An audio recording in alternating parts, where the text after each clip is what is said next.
Hi, I'm Darius Cooper. The CCPDT and APDT shared news of this initiative with members and certificants and asked feedback from the community. Let's talk a little bit more about frequently asked questions and considerations to help clarify some of the things related to becoming licensed and practicing within a state. Joining me now is Heidi Meinzer, Secretary Treasurer at APDT, Brad Pfeiffer, Executive Director at CCPDT, and Julia Judish, Certification Law Advisor to the Alliance. So, Brad, let's get this conversation started with talking about pathways to licensure. Sure. There are multiple pathways to licensure and multiple pathways to being able to be authorized to license in a state, even if you're not a licensed professional. That came about because when we first were introduced to the New Jersey bill and saw that it was very CCPDT heavy, you had to be a CCPDT certified trainer in order to practice in that state.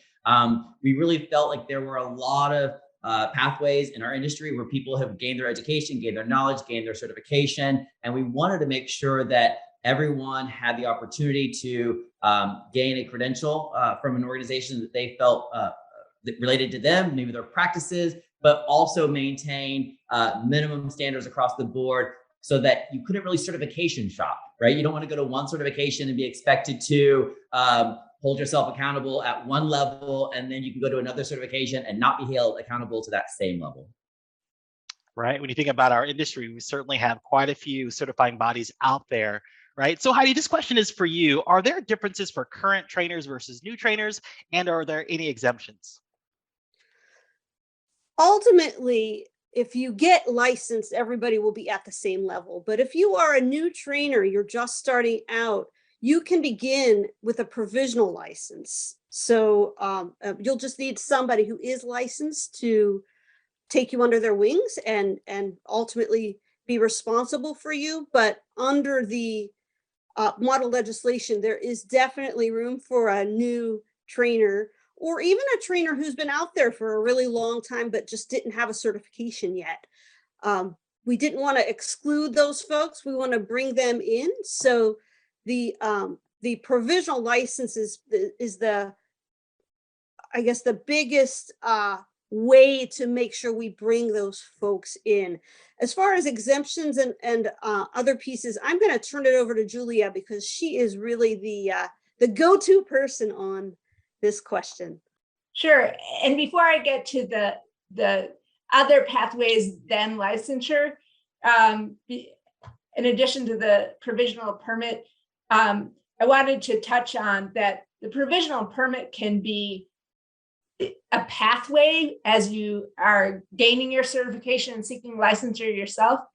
But someone can continue to practice under a provisional permit without the certification for a long period of time in a dog training business, as long as they have a single licensed dog trainer who is willing to be accountable and supervise however they define that supervision, a provisional permit holder. They can employ experienced dog trainers as long as there's a disclosure to the consumer that this person doesn't hold the license. The licensure regime has several elements. The big core of it is protecting the dogs by having the baseline level of knowledge and competence and compliance with the standards of practice. But another piece of it is also protecting consumers. And the licensing board is there in order to enforce these protections, whether you have a dog trainer who engages in fraud or a dog trainer who isn't able to practice safely or competently. Right? The protection of the pets and our pet parents is critical. And of course, transparency and collaboration is really all highlighted with this movement. I think we can all probably agree the news headlines that come in quite far too often of trainers, unqualified trainers doing a lot of harm to dogs. So again, I think this is a very meaningful and impactful conversation. I thank you all for having it with us today. Of course, within our dog training industry, I will say we have a lot of terms out there that can Yes. easily be confusing, and certainly when we're talking about legislation, this is no different. So, the term reciprocity will come up in conversation. And Julie, I would love for you to share with the community what exactly that means. So licensure is a state function under the US system. And our goal with the model legislation is that states will adopt basically the structure. And if you have states that have both adopted it, it should be a streamlined process to grant reciprocity, mutuality. Also, to get back to the earlier question about additional pathways besides licensure and the provisional permit, the model legislation calls for there to be authorization short-term and medium-term for folks who are coming from another state to allow them to practice for some period of time. The model licensure also recognizes that veterinarians and vet techs who are behaviorists or hold BTS behavior certification, they have appropriate training and they're licensed not by the same dog trainer licensure board, but they're licensed and accountable as well. And those holding certified applied animal behaviorist or associate certified applied animal behaviorist certifications are also eligible for licensure. So there's just a lot of different paths that all hit the baseline of competence and accountability. I could pop in here too, just as my experience and Julia's as attorneys. We're both in Northern Virginia, right on the border with DC and Maryland. And like with the legal profession, different states take different approaches about how open they're going to be to let folks practice right across the border. We're hopeful that it will be easy if you're in Virginia, that you can also practice in DC and Maryland if they've all decided that they have to have licensed trainers. So at first it'll be a little weird because not many states are doing it, but as things get rolling, we think that reciprocity issue will be easier to tackle.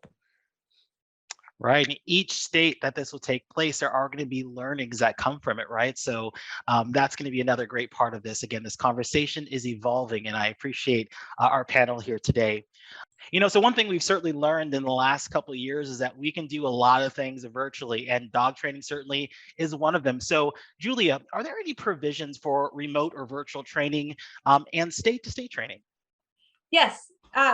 So dog training under the model legislation could be in-person training or it could be remote.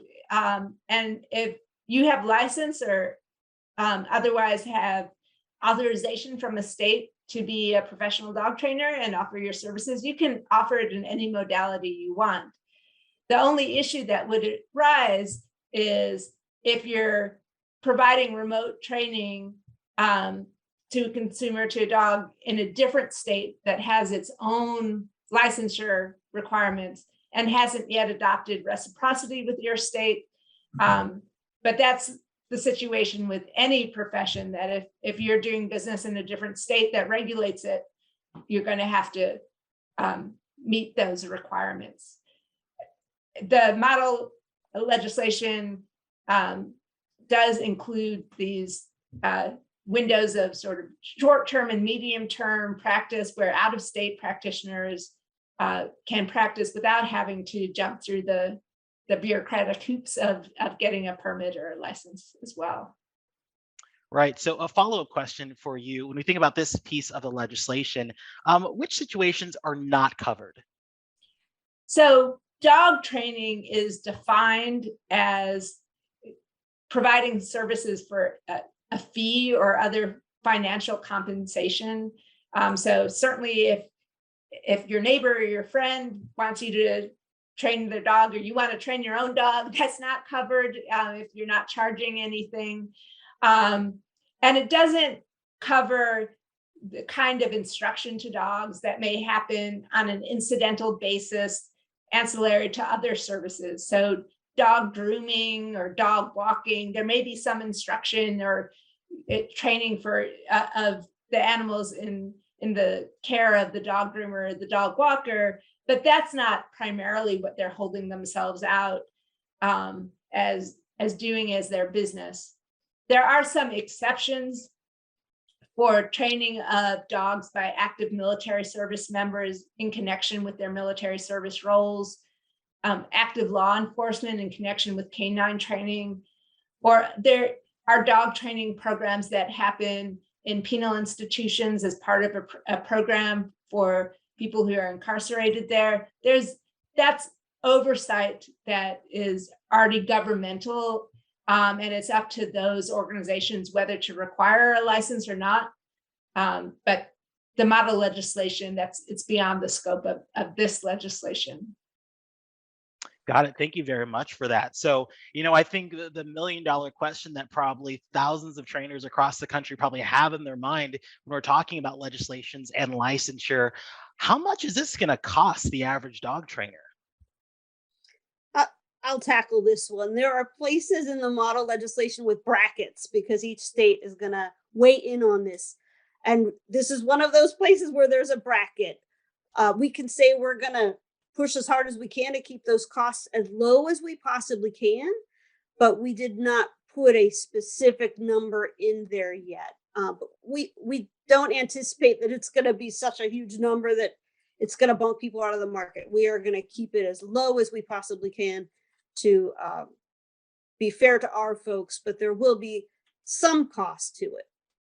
And just to add on to that, we realize that there's a spectrum of dog trainers. Some dog trainers are practicing part-time and some dog trainers are practicing full-time, and some have a facility and some have employees and trainers who are working underneath them. Our field is really diverse in that. And we talked a lot in depth and had very honest conversations about the concern that I think a lot of stakeholders had in terms of what is this going to cost? And so now I need a license, and I have to maintain the certification, and I have to maintain CEUs in order to maintain my certification to hold my license. There's a cycle there. So we did build in, though, to our model legislation that the state licensing board, one of their roles and responsibilities is to come up with a budget for what it's going to cost them to operate, and that the fees associated with maintaining licensure shouldn't exceed that of the budget. So we try to create some parameters. There's some checks and balances to make sure that this, not only to Heidi's point, wasn't cost prohibitive to maintain licensing to practice, but also to make sure that this wasn't maybe a moneymaker at the state level. Got it. So, this conversation has really been about education, awareness, and I think we've certainly spotlighted with this series the importance of advocacy. So we, of course, want advocacy when it comes to our trainers within our community. But let's say I am a pet parent and I know nothing about certifications. I see the funny letters behind my trainer's name and it looks like it's important, but I don't really know what that means. So I'm going to open this question up to the group. As a pet parent, why should I care if my trainer is licensed or not?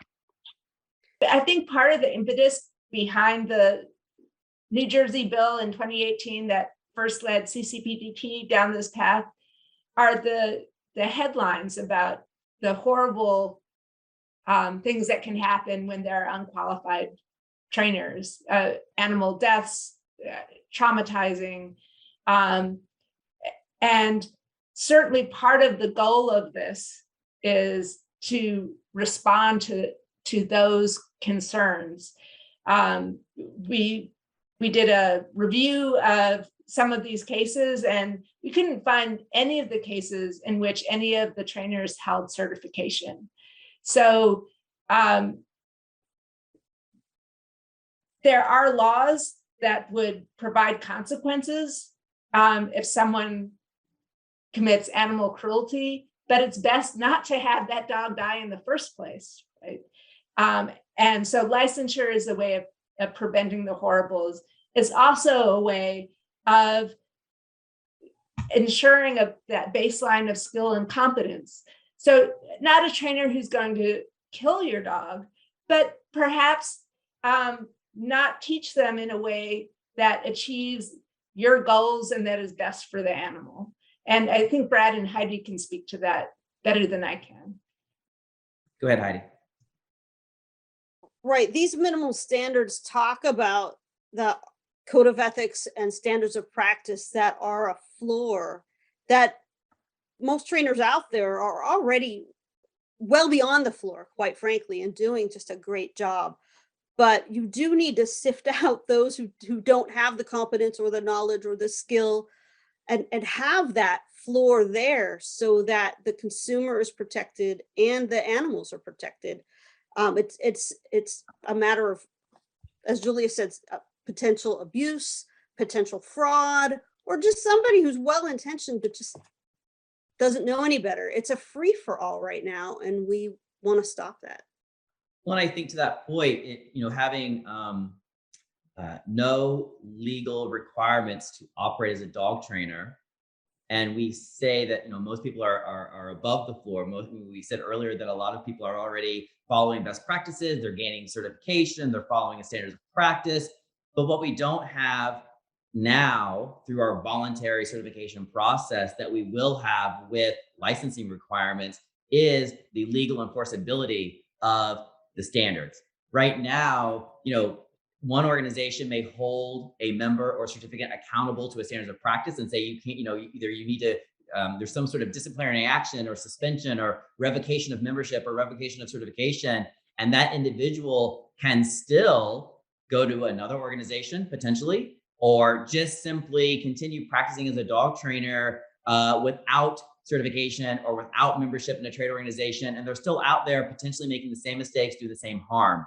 And so one of the things that I've learned in all of our conversations over the past 18 months from Julia is it really also comes down to the legal enforceability of these standards, and we don't currently have that. Right. So again, once more, we appreciate this panel for the insight and the true transparency for our community as a whole. So Brad, for folks who want to get more information and have further questions, where can they go? Visit our website. The Alliance website is prodogtraineralliance.org. There you can find answers to the FAQs. Their model legislation is there. And we also have a JOT form submission that you can submit, and we will answer any questions you have. You will also be put onto a mailing list, or when we are needing more grassroots advocacy efforts in a particular state or region, we can call upon you and provide you with those opportunities. Fantastic. Thank you very much for that. And thank you very much to the panel today. And thank you all for joining the conversation.